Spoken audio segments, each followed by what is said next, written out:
Good morning, Yr8. Here's a video to help you understand how to use the Peel scaffolds that are in your second assessment task. Here I have the scaffold for question 1. Let's have a look at the question and see what it's asking us to do. There are two parts to the question. There is with reference to one scriptural event. So we need to talk about one thing that happened in the Bible. Okay, so I'm going to put in here in the point sentence, one thing that happened in the Bible. Okay.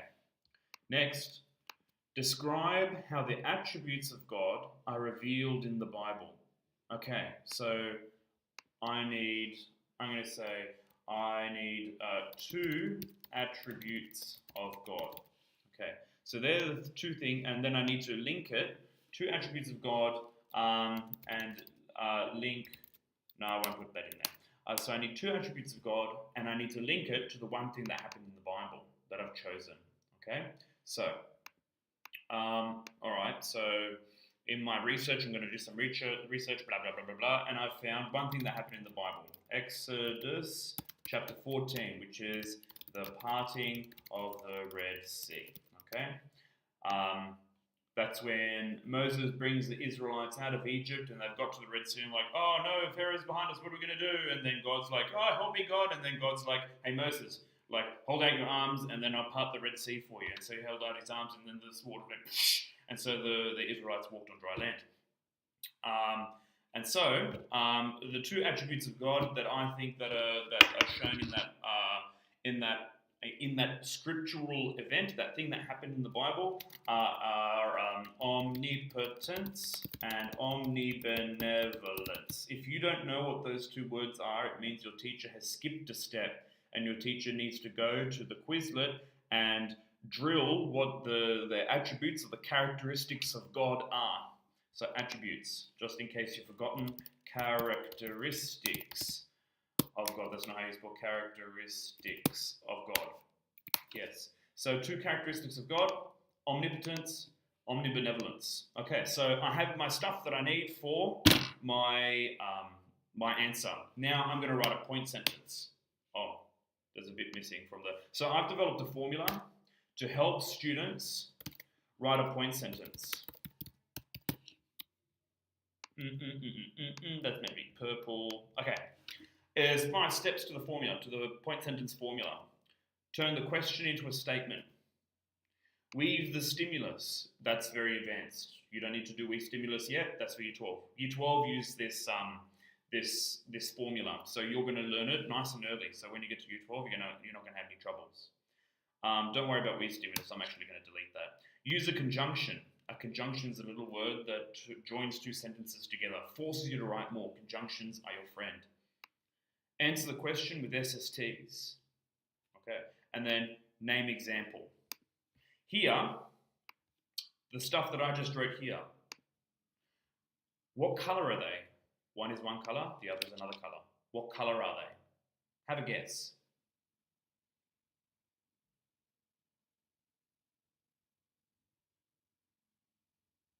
If you guessed that this one, the one thing that happened in the Bible, is purple, you are correct. That's an example, okay? That's the example that the question wants you to talk about with reference to one scriptural event. So that's your example. This one here is blue. Oops, yes, that's the right blue. What are the SSTs that you're going to be talking about? Well, there's 2 of them. Omnipotence, omnibenevolence. They're your 2 SSTs that you're going to talk about. Fantastic, great, nice.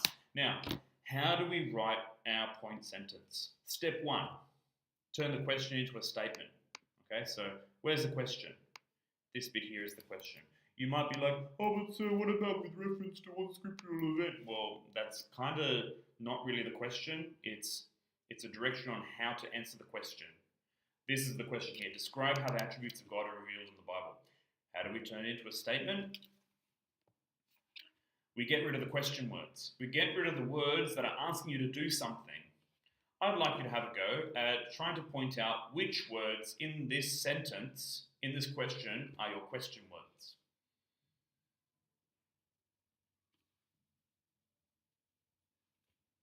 If you guessed that describe how are your question words, you would be correct. Describe how are your question words. So we're just going to delete them. What's left? The attributes of God are revealed in the Bible. That's a pretty cool statement. Yep, that's a statement. Fantastic. I'm going to change that capital T into a small t into a capital T. The attributes of God are revealed in the Bible. Fantastic. Nice. Now, what's next? Use a conjunction. Let's look ahead. Answer the question with SST. So I need to mention omnipotence and omnibenevolence. So I'm going to just write them here. Omnipotence and omnibenevolence. Okay, now let's see what conjunction we need to use to make this make sense. The attributes of God are revealed in the Bible, omnipotence and omnibenevolence. That doesn't really make sense. These are the attributes of God, the characteristics of God. Omnipotence, omnibenevolence. The attributes of God are revealed in the Bible, omnipotence and benevolence. Well, I need the word are here, because I'm about to say what they are.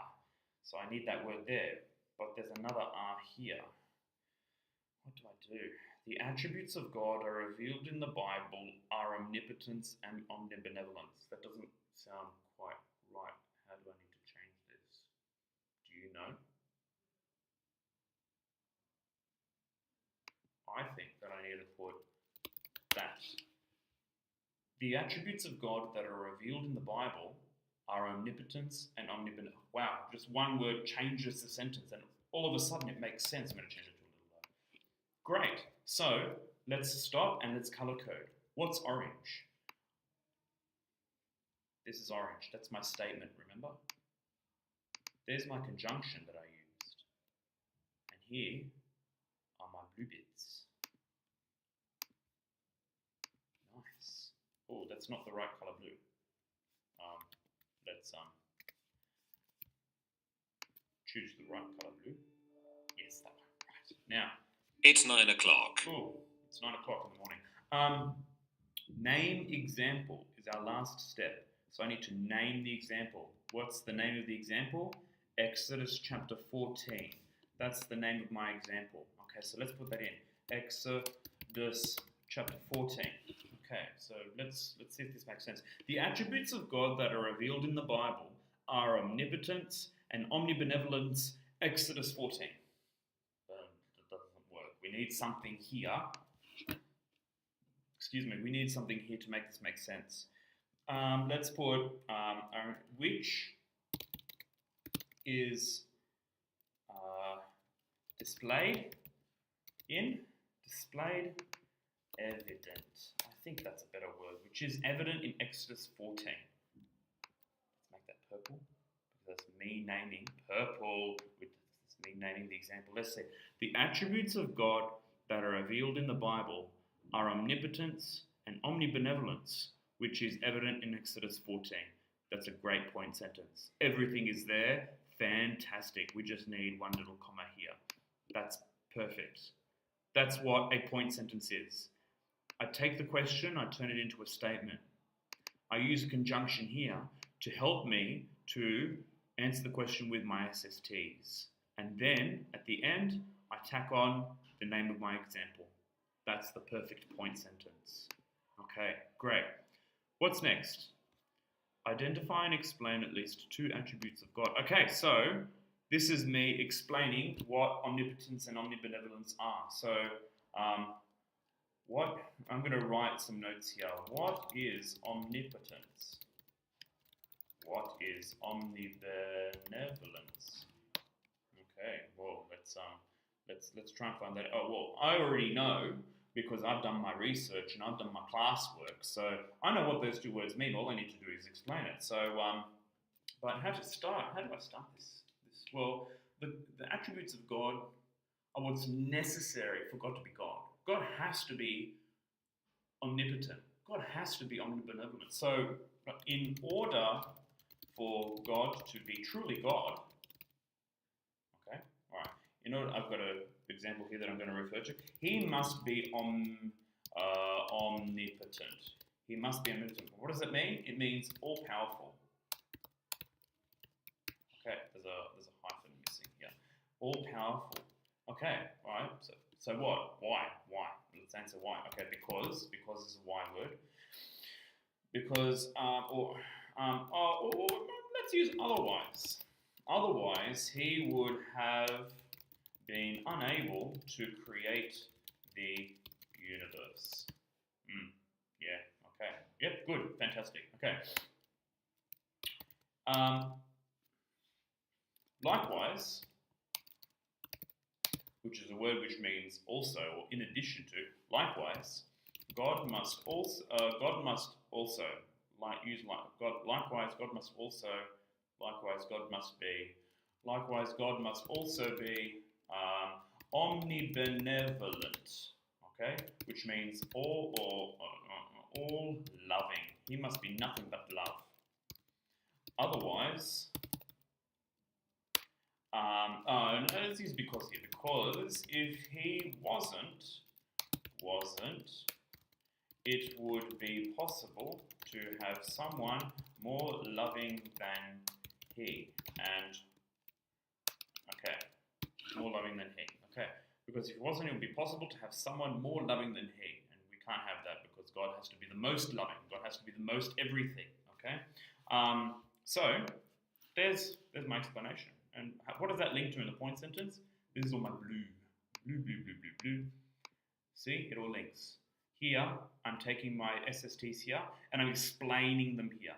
Okay, I'm elaborating. What do I mean here? This is what I mean. This is what omnipotence and omnibenevolence mean in the blue bit here. Okay, now, next. So, how do you see the above attributes of God in the biblical event? Okay, so here, now I need to link SSTs with my example. That's the purpose of an example, to demonstrate that your SSTs are real, that they exist, that they can be proven. That's the whole point of the second E, the evidence, the example, to prove that what you say is right. So, God's infinite love and power, omnipotence and omnibenevolence, God's infinite love and power can be observed in his parting of the Red Sea in Exodus 14. Here we go. Okay, so now I'm introducing the next idea. I'm letting the marker know that I'm about to prove what I'm saying. Okay, he had past tense had the power. Oh, where's my full stop? I thought I put one in. He had the power to.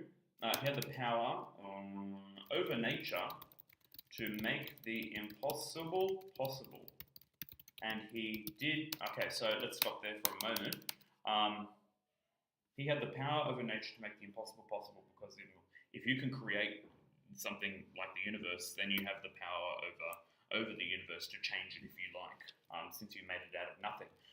He had the power over nature to make the impossible possible, omnipotence.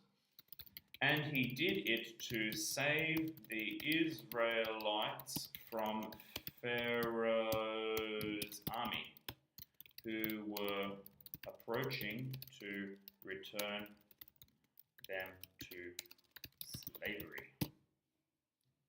Omnibenevolence. He loved the Israelites and wanted to save them from harm, save them from the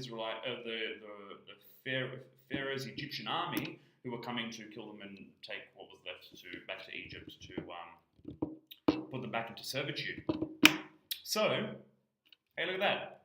I've just expanded upon my purple bit. My purple bit, which is evident in Exodus 14. How is it evident? Well, he has the power over nature. He parted the Red Sea. He has the power over water so much that he can make it go like this, which is impossible, but God has that power because otherwise he's not God. And he did it out of love to save the Israelites, okay, because they were about to be killed and enslaved. And so he did it out of love. He saved them. Okay, so I've successfully linked my SSTs to my example. All right, so what's L for? All SSTs one last time. Okay, always start your L, your link, with things like therefore or in conclusion or hence it is evident that, okay, hence it is evident that God's omnipotence and omnibenevolence are revealed in Scripture in Exodus 14. Okay, so here, again, I've got my SSTs, my blue bits. Oh, blue, blue, blue, blue, blue, blue, blue, blue. Are revealed in Scripture. Hey, that's my orange bit again. That's the question. And then Exodus 14, it's purple. It's all linked together. It's all linked together. Look at that. That's great. Nice. So if I copy each section down the bottom, there's meant to be a space there.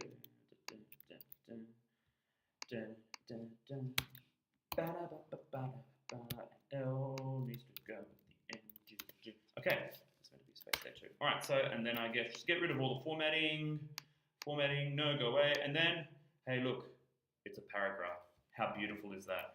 So let's do a word count.